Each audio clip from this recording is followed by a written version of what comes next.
Hi there, this is Luise Heinzel. Thanks for joining me today.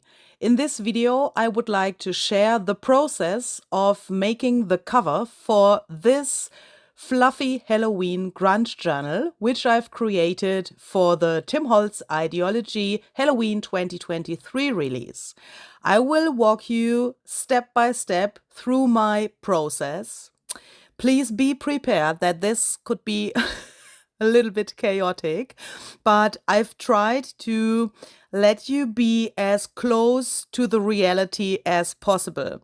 So that means this video is running in a little bit, speedy version. This is not the original speed. I've done that. I wish I could send down a book cover in this speed. But of course that's not possible. But I had to edit this video and make it a little bit faster so that you don't have to wait until Halloween 2027 until this video is finished. So let's start. I have taken a vintage hardcover book cover as a base for this journal cover. And the first thing that I've done is I've sanded down this material a little bit so that I'm able to glue some backdrop papers to this cover. Depending on the material of such a book cover, you can, of course, also skip this step if the material is good enough to glue something down. But on this cover, there was something like a really glossy and slippery surface that I had to get rid of to make sure that the paper can stick here really well. I have glued that down with some gel medium. Alternatively, you could also use collage medium, for example, or bookbinders glue or any other strong glue. I wanted to make sure that I don't have any air bubbles below the paper, so I've used my brayer to make sure that everything is nice and smooth and everything is in the right place. And then I have let that dry completely before I have done the next steps. The main idea behind this book cover is to create a little scene which is really three-dimensional with the help of the gorgeous ideology pieces, of course. So I've created this journal for the Tim Holtz Ideology release, Halloween 2023. So you have perhaps already seen this journal in the live on his channel. If not, you can, of course, watch the replay on his channel. And so the next thing is I wanted to create a door which later on looks really spooky, like my version of Halloween. You can imagine that Halloween here in Austria is not the same like, for example, in America. So I've tried to get a mixture out of those ideology Halloween pieces and what's in my head and what's my feeling about Halloween. My first thought was I wanted to take this door piece from the baseboards and put that behind the other piece that is laying on the left. I thought that could look great. Later on, I will change my mind. As you have seen in the beginning of the video, this door ended up being on the back of the cover. But here I learned a lot and I would like to share some of those things with you. These baseboards are really, they have a print on them, and that print is really dimensional. It's really realistic. I don't know how they do that. I think it's made from a photo, perhaps. I don't really know, but that doesn't matter. It looks really gorgeous and really realistic, and also really dimensional, even if it's flat. But when you take a sanding disc and some additional mediums, like, for example, distress oxide ink, like I'm doing here, or crayons or watercolor, acrylic paint or something like that, then you can bring out this dimension of such a piece way, way more, and you can turn it into your own. That was really important to me, that I change these pieces so much that they look, you can see from what this is made, but at the same time, it's mine. Do you know what I mean? So, and I have followed That is hard to explain. Those little wooden pieces on the print with my sanding, and that helped a lot to bring out the lights and the light areas and the shadow areas. Does that make sense? When you just sand over it, you get a nice effect as well. But if you follow the actual picture with your sanding, that can get really, really interesting. And now it looks to me like some of those wooden pieces have another color, but it's not like scratched over the whole surface, but those single pieces come out a little bit better because they are lighter now. The surface of these baseboard thingies is relatively like medium glossy, I would say. That means you can handle them really well with, for example, a sanding disc. And if you have sanded them, you can use ink or oxide ink or other mediums. And if you want to have them matte, you can just use some matte medium or gel medium or collage medium or whatever to make the finish of that a little bit more matte. That's what I have done just a second ago. And perhaps you have seen my weird movements of my fingers. And you can see what I'm doing here because I've changed my mind. I thought it would look even more interesting if I use this black and rectangled door for the front so that I can take the one that I've just altered for the back. There are several reasons. The one of those reasons is that this is already darker and that it looks perhaps more, it has more depth when this door is behind this other thing there. And the other reason is I want to have this door attached so that it can be opened later. And when you have a rectangle instead of this weird shape of the other door, then that is way easier to figure out how to do that. After I have added some collage medium to make this matte as well, I've additionally added some frosted crystal to some of the inked areas of this door. Frosted crystal is a really matte and frosty looking embossing powder. So I've applied that with this little spoon. And then I've went over that with my finger to get a really irregular look. That is transparent in the end, but you can see the texture, and of course you can also feel the texture. And the goal of this step was to get texture and a little bit more like this aged and grungy, like Halloween-y look, if that makes sense. I also went in with the Black Suit Distress Crayon to get a little bit more like darker areas around the outer frame of the door. And I also wanted to cover up this material because that is, this gray material that looks not so nice is if it stays white. If it stays gray like it is before, sorry. So the same procedure with this piece. So that will go on top of the other door that I just have made. Or I didn't make it. I didn't make it. That I have altered, I have to say. And here with this one, I've also followed the picture on the print.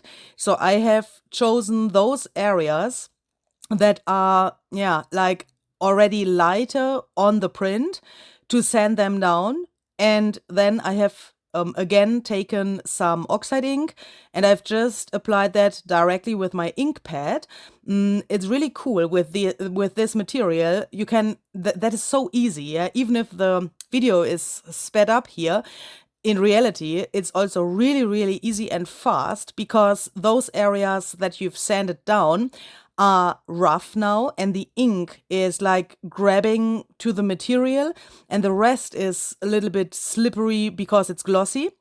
That way you can massage the ink in and then just wipe off the rest because the original material is so slippery that the ink won't dry immediately, so that you can easily get rid of that just with a paper towel. And that way you can also, do several layers. I don't know if that is the correct word for that, because you've just seen what I have done. I've sanded a little bit, inked it, wiped the rest off, and then looked at it, decided I want more of this effect, sanded, inked, wiped off, and you can do that like step by step until you are satisfied with the result. Here I've also added some collage medium to make this whole piece matte, because I wanted to have nearly all of the things on my cover in this matte look. I don't like this samey glossy finish so much, but as you can see, you can change that really, really easily. And also for the inside of this part of the door, I've went in with some distress crayon. This is black soot as well, to give this a little bit more dimension and also shadows, and with that depth, I would say. And of course, that makes it more into my own than without this step. So this is the plan. This shall go there somewhere like so. And then with the new ideology release, there also comes a transparency with this spider web. So cool. I'm so in love with that piece. And that shall go behind the black door. And then I have taken out all of the paper dolls that come with the Halloween release. And I've tried to decide which I want to use here and how many of those I want to use. My first thought was to create something only with children, or perhaps a mother and some children. I've tried to get this story out of my head to the book cover. That was not so easy, because I already had in mind what I wanted to do on the pages. If you have seen the flip through of this journal, which is already online here on my channel, then you know that I have made the most of my focal points on the pages themselves by tearing up the photomatic photos, also from Ideology, and gluing them back together so that we get some really funny Halloween portraits. And then I remembered, or actually, it's no question of remembering it, but it came to my attention that the most of the focal point images in the journal are adults. So I thought I can't just put children to the front. That would look like a little bit out of context. So I thought, why don't I put this adult woman behind the door?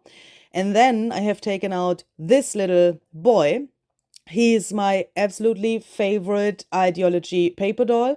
I could take this boy and use it as wallpaper. I could glue it everywhere. It's so cute. I wish there was an Ideology paper doll pack with only this boy. Yeah, let's say 500 times or so. That would be good for me. So I've decided that he shall be the main focal point, but I was still not sure what to do with the rest, or let's say how to bring him to the eye first. Yeah, so here I thought perhaps I can add a third person, or even two of those in the Ideology Halloween paper doll pack. There's excuse me please, there are some of those that have two, like twins on them, but I thought that looks weird, and it's a little bit weird for the eye, especially confusing.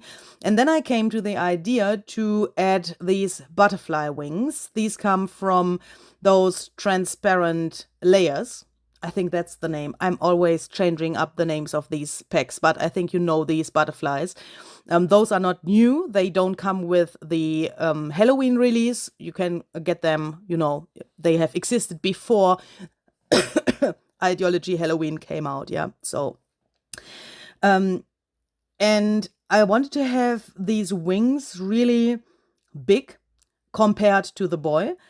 And as you can see, I've combine them with those bat wings, which come with the new release. And that looks to me really, really interesting. And here you can see my finished focal point. And perhaps you think, oh, some video footage is missing. It isn't missing because I thought I will make an extra video for you where I show you exactly step by step how I made this focal point. I will explain in that video that's coming in a few days how I burned the butterfly, let's say melted the wings so that it looks really, really Halloweenish and spooky. And I show you how I assembled the focal point in that video. So let's go on with the construction of this door and especially the position of the single pieces. That was so hard to imagine. I can't tell you. It was, I mean, I knew from the very beginning how I wanted to do that this thing shall go over the woman, that this black door shall be movable, yeah, and so that you can open it in the end. But how the heck can I get a construction for that? And where the heck shall I glue those pieces so that everything works in the end?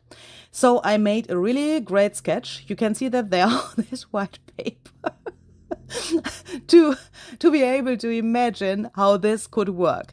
The main problem was that the top piece was only a tiny little bit bigger on the bottom than the actual door, which is below.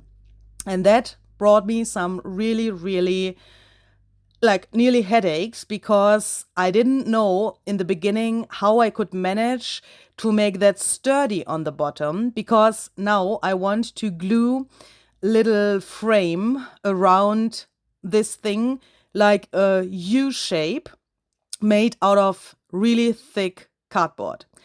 And I tried to imagine how big that can be, and the problem was that you can see that on the bottom there's only this tiny little leftover material, and that was so hard because all of that, what I'm gluing in the next steps, has to disappear behind this piece, and that was so difficult.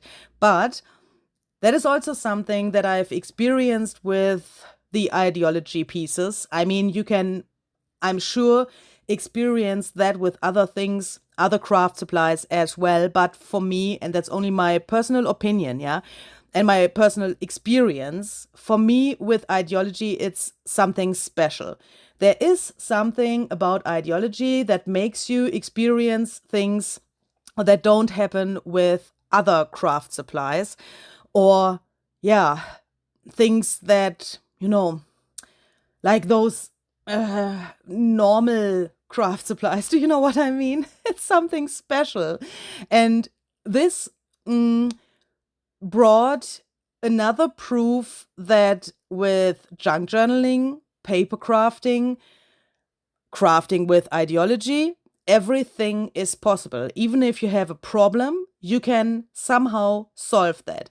Even if you can't see the solution at first glance, it will come. And you will see that I struggled a lot with the next steps. There went some things not like I had planned them because I made some mistakes, but I found a solution. And that makes me feel proud of myself. And that is what the main point is, isn't it? I mean, when you sit there and think, wow, I can be proud of myself because I have managed this, I have figured out how this can work, then everything that you could reach is reached. Yeah, so okay, so let's talk about this U shape. Here I have glued two pieces of relatively thick cardboard on top of each other, and now I'm gluing that down with some bookbinders glued to this door piece. And as you can see, I'm putting the door into this little shape there over and over again to make sure that everything is in the right angle, in the right position, with the right distance. This door has to have a little like playing room. You can't glue those cardboard pieces too close to the door, otherwise you can't get the door out in the end. And what I'm gluing down right now is only a tiny little bit thicker than the door itself, but it has to be thicker so that you can take the door out. Yeah, please don't make the mistake to take a material that is the same thickness like the door, otherwise you can't get that out and back in, of course. I've also removed all of the glue that was like coming out there a little bit with an awl, so that this frame is really, really nice and clean, and that nothing can hinder the door to go in and out. And as you can see, this is now glued down, it's dried, and I'm still trying to get that in and out and in and out to make sure that it works really, really well. If you have made a mistake and the door is, for example, a little bit too big, you can take a sanding disc and sand it down a little bit. But I would recommend to pay attention to the measurements in the very beginning so that you don't have to struggle with this step. To sand it down, I mean. Yeah, and here I'm making, I would say, the biggest and silliest mistake ever. I thought I want to glue one layer of this cardboard to the right side of this door to make sure that the other door can go below that and slide in there without the right part of the top piece bending and being destroyed, because there's this little hole. Yeah, I thought then the material can lay on the door and it's really nice and sturdy. But you will see in a few seconds what the problem was, and that's actually so silly. I could bite myself into, you know, my own point. Is that a saying in English as well? I don't know. But I was, when I realized it, I want to be honest, I was screaming and I was running out of my caravan here because I was so angry with myself. But yeah, I found a solution. But let's first talk about the spider web and this woman. So I wanted to have this woman looking through this window, but I wanted to have her not so extremely in the foreground, even if she's in the background. Do you know what I mean? This spider web calms her down a little bit. It brings her way more to the background than she was before. And yeah, this spider web is just amazing. Yeah, so when I saw it, I knew that I want to use that somewhere where it's been seen really, really well. So the cover of this journal is, of course, the perfect place for that. I've glued that down with some double-sided tape. First, I thought I want to use collage medium for that, but then I thought this has to be, I mean, that would work, yeah? That would be absolutely no problem, but I wanted to go on, yeah? And with double-sided tape, this is a really strong double-sided tape, it works as good as with collage medium, but this is sticking immediately, and then I could go on without having the drying time in between. You can guess that this project had a lot of drying time in between. Of course, you can't see that here in the video, but I had to wait for several things to dry. And as Marley's at Marley Design and myself always say, drying time sucks. You want to go on and then you have to wait for things to dry. That's so annoying. So I have taken double-sided tape for this so that I could go on. And then you have to use a glue for gluing this transparency that is really strong, of course, and you have to make sure that the complete surface of the transparency is glued down to the door, because you want to have the door slide in and out. And if that is something that can easily lift off at the edges of the material, that would be probably not so nice because, yeah, then it's not sturdy. So make sure that everything is really, really glued down to the very edge of this door piece or whatever you want to slide in and out. Doesn't have to be a door, yeah. So then I've tried to decide where those pieces have to go, and that was actually not so easy because everything was loose now, and I had really problems to imagine the position of this bigger paper doll in the background, because that is what I have to glue down first. But I also had in mind that I want to do something later with the right top edge of the book. So you can see that I'm not centering this door on the book cover, but it's more to the bottom. And on the top, there's approximately, I would say, 2.5 centimeters or so left, because I need that material there later to destroy what I just create. You know, that is a little bit weird, but I have to do it. Otherwise, it wouldn't be my journal. So I've used collage medium to glue this paper doll down after I had made some marks for orientation. Here, I've also paid very much attention to the glue so that the glue goes to the very edges of this paper doll.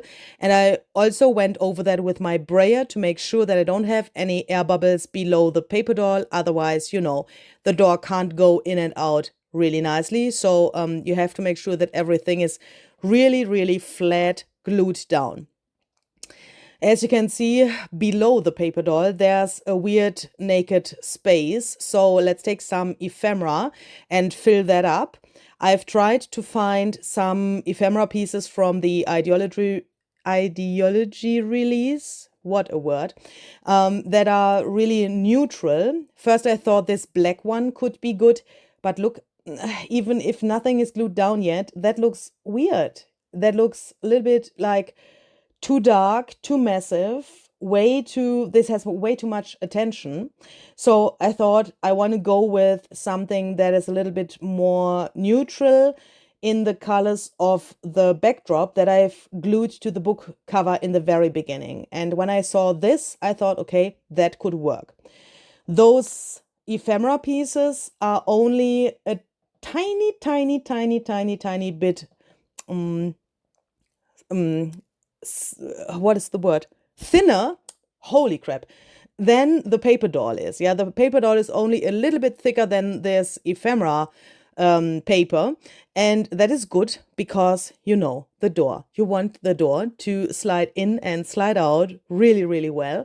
So make sure that you have something that you can glue down really flat, that you don't have any irregular levels of the paper. Do you know what I mean? You can't, for example, glue lace or like those little gemstones or something like that to this area of the cover. Otherwise, you can't take the door in and out anymore. So make sure that everything is really, really nice and flat. And I wanted to have this a little bit more slimy, I would say. I wanted to create something like abstract fog.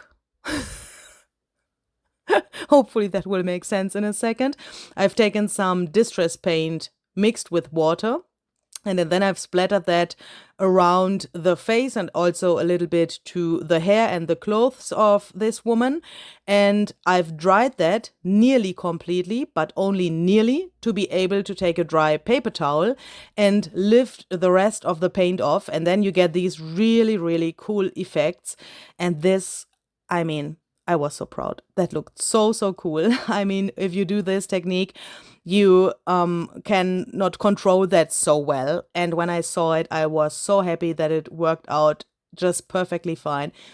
Just amazing. So then, after I made a little happy dance about the splatters, I've glued this frame down. I've used some bookbinders glue for that as well. And I've let that dry really, really well. And again, try out if your door still fits into this thing, yeah?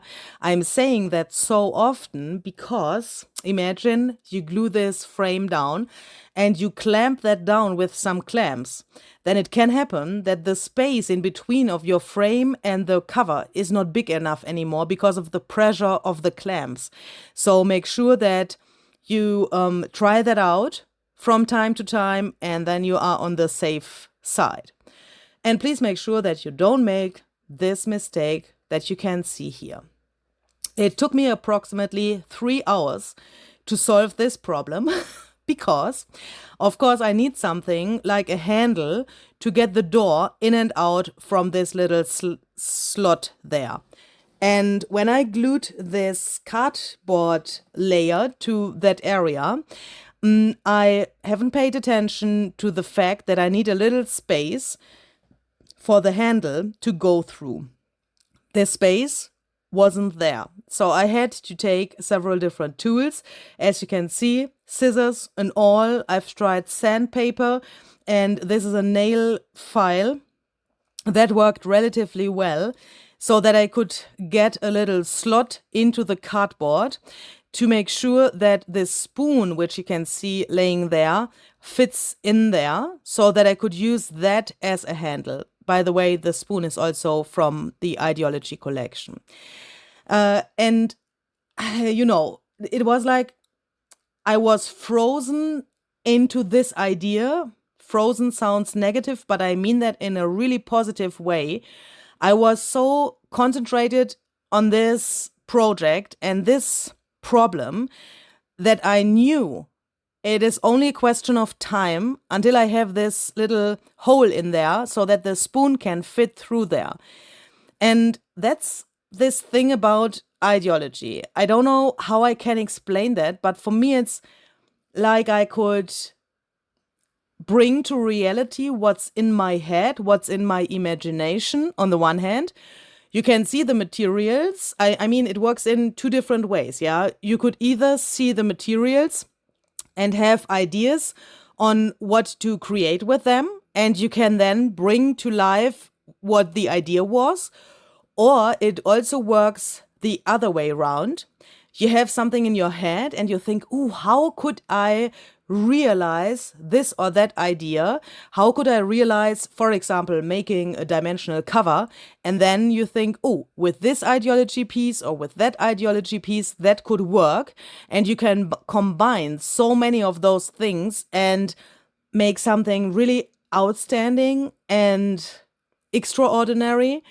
And that is always something that no one else in this world has. It's unique, even if there are so many ideology fans in this world.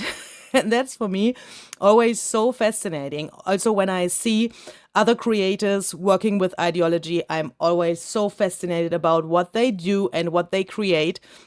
Sometimes they change the materials so much that you think, what shall that be? And then you think, oh my goodness, it's, for example, a spoon, or it's a flower or something like that, yeah, or even with the paper ephemera. You can do so many different styles with that. That is, for me, it's just fascinating. And so many themes can be covered with the ideology materials. It's just cool.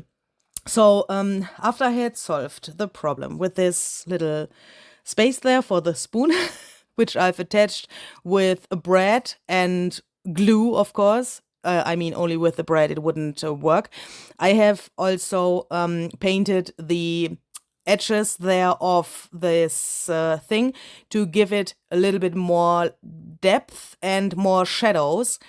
I mean, perhaps you think it's a weird version of Halloween, what she's doing there. That could be because in my head, Halloween is totally different than in your head, probably.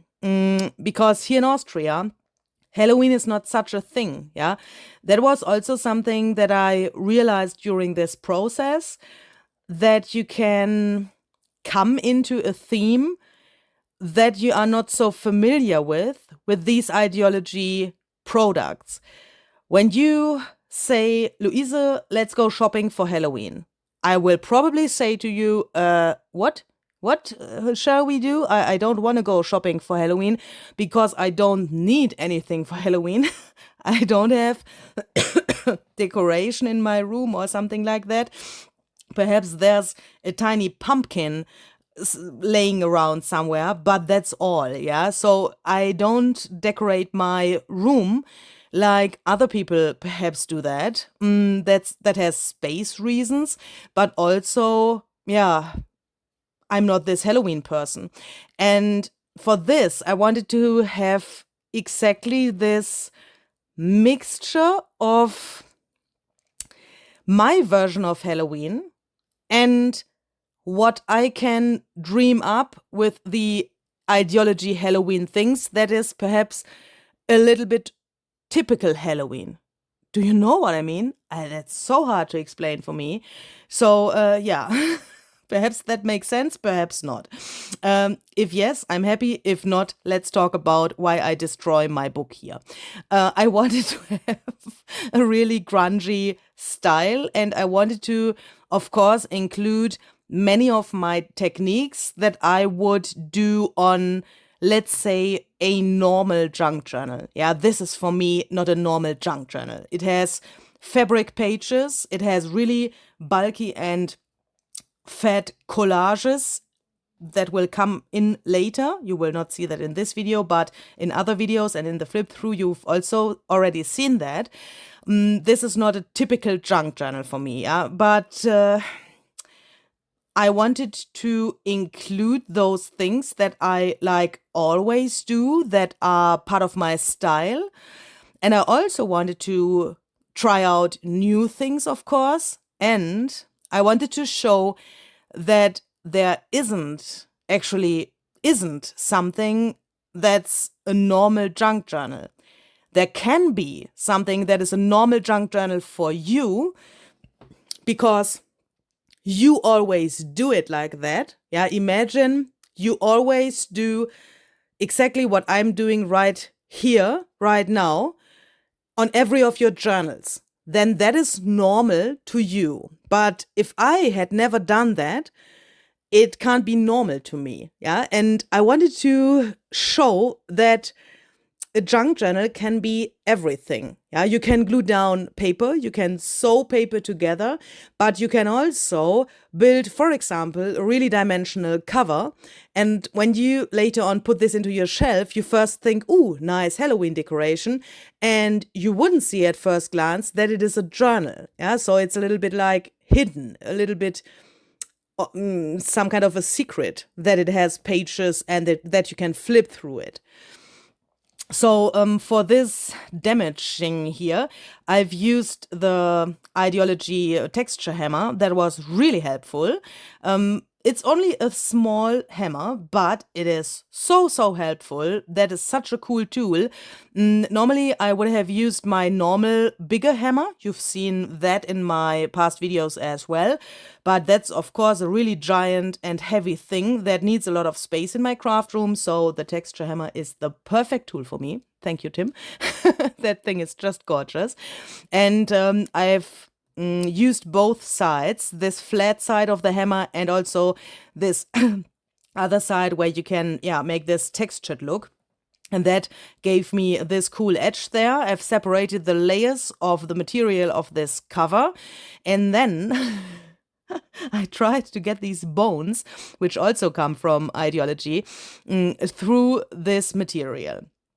The good thing is the bones have changed a little bit. So the material of the new bones, which come with this release, is, I would say, well, I haven't worked so often with those bones, with the old ones in the past, so that I perhaps am not an expert with these bones. But these new ones, you can break really easily on exactly that area where you want to break them. It's easy. You don't need any tools or something like that. You can just break them with your fingers and they feel really realistic compared to the older bones. When you touch them, those older bones feel like a little bit like rubber or something like that. That feels a little bit like candy. I think I'm a little bit hungry at the moment. Or perhaps it's because of Halloween, because Halloween and candy is something that even to me belongs together. But these new bones are really realistic and you can handle them really, really easily. So you could see I've just poked a hole with my awl through the material so that I then could just put the bones through there so that it now looks like they are longer. Yeah, actually they aren't that long, but it's like a little bit of an optical illusion and it looks like they are sticking in this material of the book cover. Then for more sturdiness and more texture and more interest and, you know, more Halloween, I've used some, what is that? Grit paste? Yes, I think so. That is opaque grit paste. And I've smeared that into some spots there to make sure that some of those gaps are like filled with this medium, because that dries really, really hard. It gets sturdy and it helps that this material from the cover can't bend anymore in the end. So that gets really sturdy, stiff, and you know, I had to send this journal in a box to Tim and I wanted to make sure that nothing can happen and that the bones can't fall out and so on. But even if I would make something like this for myself and if I don't have to, if I wouldn't ship it to someone, then I would do it in exactly the same way, because perhaps you want to put the journal into a bag or something like that, then you want to have it sturdy and not falling apart, of course. And this grit paste really helps. While that was drying, of course that doesn't stay white, while that was drying, I've sprayed some bouquet flowers with some oxide sprays and spray stains to make them really brown and grungy. I don't know why I haven't used those bouquet flowers before. This was actually my first time that I have used them. That is a really strange phenomenon because these flowers are just so, so gorgeous. You can do everything with them. I mean, Tim has so often talked about those flowers in his videos, but I don't know. I mean, I'm always paying really much attention, yeah? When I watch a video on his channel, then I'm really like sticking on his lips and I make notes, and sometimes I watch the videos more than one time, of course, or nearly always I watch the videos more than one time, but somehow I missed the gorgeousness of those flowers. But now, since I have them, I mean, I have several packs now so that I can't run out of them because they are just gorgeous. You can emboss them, you can color them with whatever medium you can imagine, and they are just so, so amazing. You could also like frost them with frosted crystal, for example, or glitter them or whatever. So, so versatile. Really, really cool. Okay, so this is nearly dry now. I mean, the grit paste. Before it was completely dry, I've added some alcohol ink. That is something that, yeah, it's my own way of doing that. Let's say it like that. Tim hasn't demoed that in his videos like I'm doing it here, but for me it works.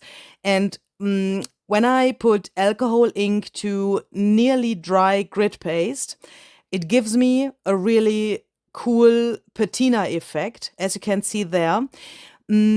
When I let the paste dry and then add the alcohol ink, it looks totally different. So yeah, why can't I do it like this? Yeah, if it works for you, then just do it like you want it and like it works for you. But this like bluish turquoise of this patina was a little bit too much for me. Or let's better say, I wanted to have more details and more dimension, more depth in this area there. It looked a little bit weird to me that the original material of the book cover came through there. I mean, this inner cardboard material that looked like, yeah, not so artsy. Do you know what I mean? That was a little bit weird. So I've decided, I mean, even if it's the natural material of the book, yeah, but it's perhaps only me that this looked so weird. But I've painted it with a little bit of acrylic paint. I mean, the distress paint. And then I thought, ooh, too gray. So let's add a little bit more like warmer color to perhaps get also a connection to this backdrop that I had glued in the very beginning, so that we get a connection from the foreground to the background, if that makes sense.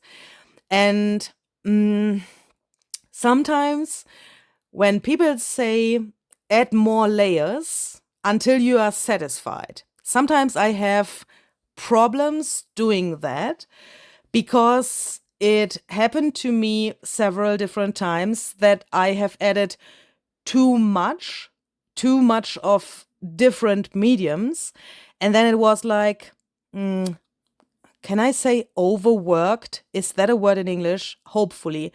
It looked just too, yeah, if you have too much medium, then a project can look ugly. I think you know what I mean.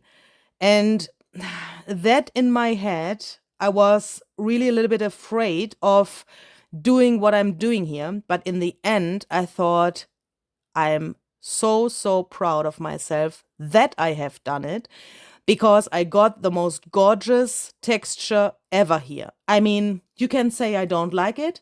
That doesn't matter. That's nothing that I'm interested in. Because I have to like it, yeah? And when I say I'm not interested in what you think about it, of course, you know that I'm kidding, but it's a little bit like truth as well. What do I want to say with this? If you do something like this and you add layer by layer and you add really much layers of medium and you like it in the end, then everything that you could reach is reached. Yeah, you have to like it. And even if Tim would say, this is ugly, it doesn't matter, because it's my journal, it's my project. I mean, I'm happy when he likes it as well, of course, yeah. And of course, I want him to be happy about this journal as well. But if he doesn't like it, I can live with that. And that's for me a really big point about crafting, and especially with the ideology things. You have to be in your own world with these things, and you have to do you. Yeah, as he would say, you do you. If you don't do that, you can't be satisfied in the end. And the consequence of that is that you also can't make other people happy with what you've created. So you already know his reaction about this journal, because you've seen it in his live video already. I just wanted to mention that, so that comes to your mind. While I'm making this voiceover here for this video, and while I'm editing this video, I haven't heard his reaction about this journal yet. Yeah, so I have absolutely no idea if he likes it or not. But as I said, it doesn't matter. But I'm hoping that he likes it. Oh, you can't believe what that is. I mean, that's a really strange feeling. But let's come back to the cover and let's talk about this little shelf. I wanted to have this little shelf there so that I can add a little glass and also a little candle to that shelf to give it more interest, more depth, you know, more Halloween. And that it also looks really dimensional. So I've played around with some of the other things that came with the new release. One of those things, excuse me please, is this gate. Such a gorgeous thing. There are 2 of those in the pack, but I've used only one to make my focal point be on the left and to have a balance. Yeah, so this boy with the wings and the gate are on the left, and you can see the this diagonal line from the left bottom corner to the right top corner where the bones and this really big damage is. later on that will be way more visible because I will add a few thousands of bouquet flowers in a second so that it gets more massive and more visible, what I'm trying to explain here.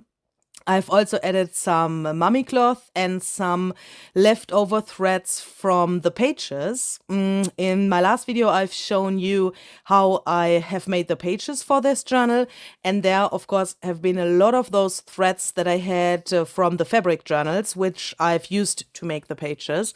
And that is good material to use here because you can fill up some tiny gaps, especially there where you can see this color from the cardboard that I've glued below this door, this construction to open and close the door. I have forgotten, to be honest, to paint that black before I have glued that down. And now if I looked, here you can see it. Can you see it there? It's this gray material there on the top. That was really hard to handle for me because that looked so ugly. But of course, with thread or tiny pieces of lace or the bouquet flowers or some other like suspicious materials, you can fill those gaps up. And then it looks like it was made on purpose. Do you know what I mean? And it brings, of course, also more details to such a cover.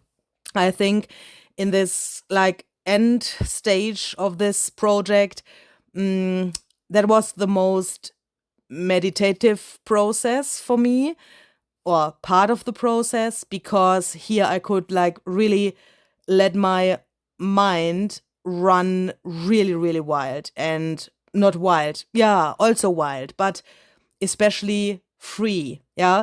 This was like a holiday for me. I don't know if that is something that you can understand, because this is of course work.